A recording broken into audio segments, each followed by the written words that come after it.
While soaring over the Pacific Ocean at an altitude of 36,000 feet, precisely at 11:50 a.m. local time, the aircraft was suddenly jolted by a tremendous force, followed by a deafening noise. Panic spread among the passengers as the plane shook violently. The autopilot and autothrottle systems disengaged, and the cockpit instruments became difficult to read amid the extreme turbulence. The aircraft rolled to the right at a 4 degrees angle, spiraling out of control. Would the pilots manage to navigate to their destination safely, or were they destined for a tragic fate in the ocean below?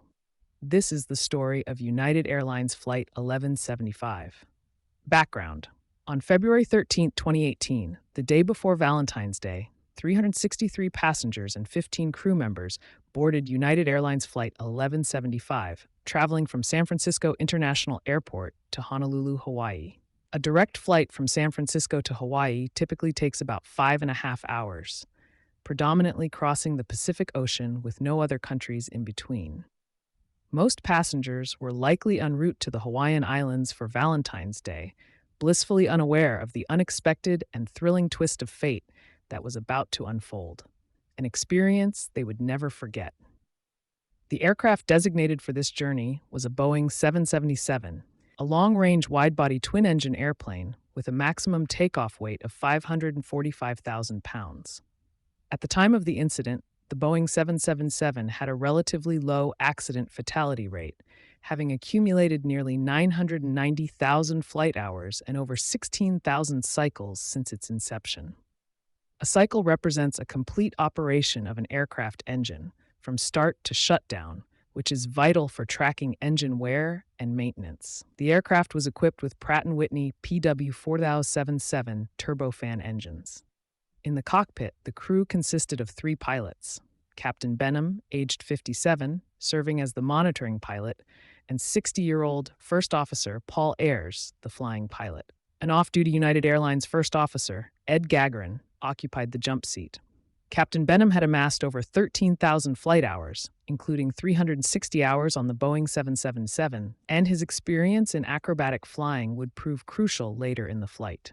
First Officer Ayres had logged over 11,000 flight hours, with a significant portion of that on the Boeing 777. The pushback. As the moment for pushback arrived, the ground controller confirmed that all was clear. The pushback tug, a robust vehicle, attached to the aircraft's nose gear and smoothly maneuvered it away from the gate. This operation, a routine task performed countless times, was a precise ballet of technical skill. Once aligned with the taxiway, the tug disengaged and the pilots took over, bringing the engines to life with their characteristic hum, signaling the beginning of yet another journey. Flight attendants delivered their safety briefing, a comforting ritual for seasoned travelers and an essential guide for first-timers. Some passengers listened attentively, while others were lost in their thoughts or devices. As the Boeing 777 reached the runway, Captain Benham asked co-pilot Paul if he would like to fly the first leg to Honolulu, to which Paul agreed. Takeoff. After receiving clearance from air traffic control, Paul advanced the engines to takeoff thrust, and the aircraft began its acceleration down the runway. At the necessary speed, Paul pulled back on the control column, lifting the nose, and soon the rear wheels were the last to lose contact with the runway as the aircraft became airborne. As the plane climbed, San Francisco International Airport shrank rapidly below, transforming into a tapestry of lights. The landing gear retracted with familiar sounds, indicating it was securely stowed. After ascending into the clear skies, the flight proceeded smoothly. Several hours passed without incident as the cabin crew attended to passengers, ensuring their comfort while the plane glided steadily over the Pacific Ocean, the calm atmosphere creating a sense of blissful monotony. Hours later, the pilots communicated with Honolulu Control for a routine check-in and received updated weather information, which indicated overcast skies at 1,000 feet with visibility of 10 miles and a temperature of around 70 degrees Fahrenheit. Captain Benham conducted a descent checklist and briefly left the cockpit to visit the restroom. Just after his return, a massive explosion suddenly rocked the aircraft. The incident.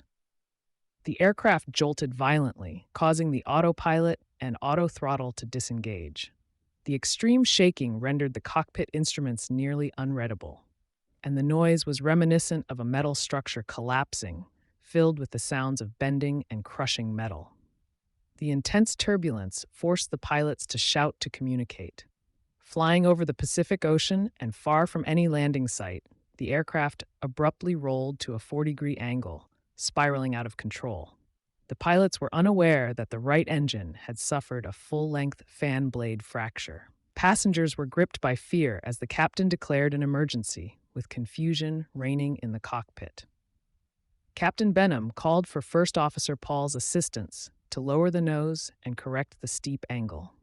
Together, they maneuvered the controls with all their might, increasing throttle to maximum, an essential move to maintain speed during this critical phase.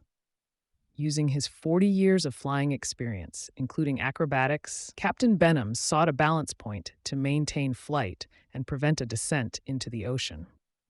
In the first 30 seconds following the incident, the pilots were uncertain of the jet's condition as engine instruments displayed normal readings. However, after a brief moment, the right engine indicator and crew alert system revealed alarming data. There was no engine pressure. Captain Benham quickly deduced that the right engine was lost, but remained puzzled by the continued shaking of the aircraft. He instructed First Officer Paul to initiate the severe engine damage checklist immediately. They meticulously worked through each step, all while flying over the Pacific with Honolulu 200 miles away. Paul shut down the right engine, which reduced the vibrations, yet the aircraft remained difficult to control. To manage the descent, Captain Benham increased the throttle of the left engine to maximum, aiming for a gradual descent rate of 1,200 feet per minute. Emergency procedures. The crew declared an emergency. Captain Benham directed Paul to execute the drift down checklist and instructed Ed to obtain vectors to Honolulu International Airport. Skillfully, Captain Benham piloted the aircraft as it descended to flight level 330, entering the clouds while reducing airspeed to 241 knots. This descent posed aerodynamic challenges, particularly with disrupted airflow over the right wing. Captain Benham recognized that pushing the nose down to increase speed could jeopardize their chances of landing in Honolulu, while raising the nose to slow down could risk stalling the aircraft. He pinpointed an optimal airspeed between 245 and 255 knots, ensuring stable flight without risking a stall.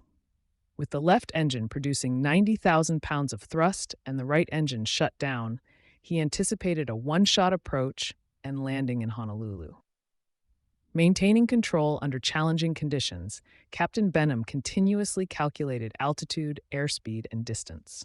He asked Paul to re-engage the autopilot and autothrottle, but both systems were down, necessitating manual control for the entirety of the flight to Honolulu, a monumental challenge. Captain Benham informed the cabin crew about the right engine's issues and the possibility of ditching in the ocean, instructing them to prepare the passengers accordingly. He asked Ed to take a picture of the right engine to help diagnose the problem. Despite not fully understanding the cause of the violent shaking, Ed captured a brief video of the damaged engine, which he presented to the pilots. The video showed that the engine's cowling had been torn off, providing crucial insight into their situation. Finally, Captain Benham understood that the aircraft's aerodynamics had been compromised. They contacted the airline's Network Operations Center for assistance and notified Honolulu Control about the incident. Captain Benham set the flaps to 1, and a wave of relief washed over the cockpit when the flaps engaged successfully. As the aircraft descended through the cloud layers, the runway lights became visible. Landing Captain Benham directed Paul to lower the landing gear, which Paul promptly executed. They briefly discussed go-around procedures, but Captain Benham made it clear they had only one chance. Paul lowered and locked the landing gear, instilling a renewed sense of hope in the pilots. The aircraft's nose aligned with the runway's centerline as they broke through the final cloud layer, revealing the runway ahead. Selecting flaps 5 and later flaps 15, they maintained an airspeed of 180 knots. The runway grew larger, and the details sharpened as Captain Benham gently eased the aircraft down. The sound of tires meeting the runway was music to their ears. followed by the smooth application of reverse thrust. After a successful landing, applause erupted in the cabin as passengers realized they were safe. Once the aircraft came to a stop, Paul informed the captain he could release the controls. Captain Benham, realizing he had maintained a firm grip on the yoke and throttle for 40 minutes, felt a wave of relief. Following a thorough inspection by aircraft rescue and firefighting personnel, it was deemed safe to taxi the plane to the gate. All 363 passengers, 3 pilots, and 12 flight attendants disembarked without injuries. After the incident, a comprehensive investigation was launched by various agencies, including Pratt & Whitney, the FAA, and the NTSB. Investigators examined the aircraft's records and directly assessed the engine to identify the cause of the malfunction. They found a full-length fan blade fracture in the right engine and noted damage to the fuselage near the engine. 2 fan blades had fractured, and a thorough examination revealed fatigue fractures initiated from a subsurface origin. Despite a thermal indication noted during previous overhauls,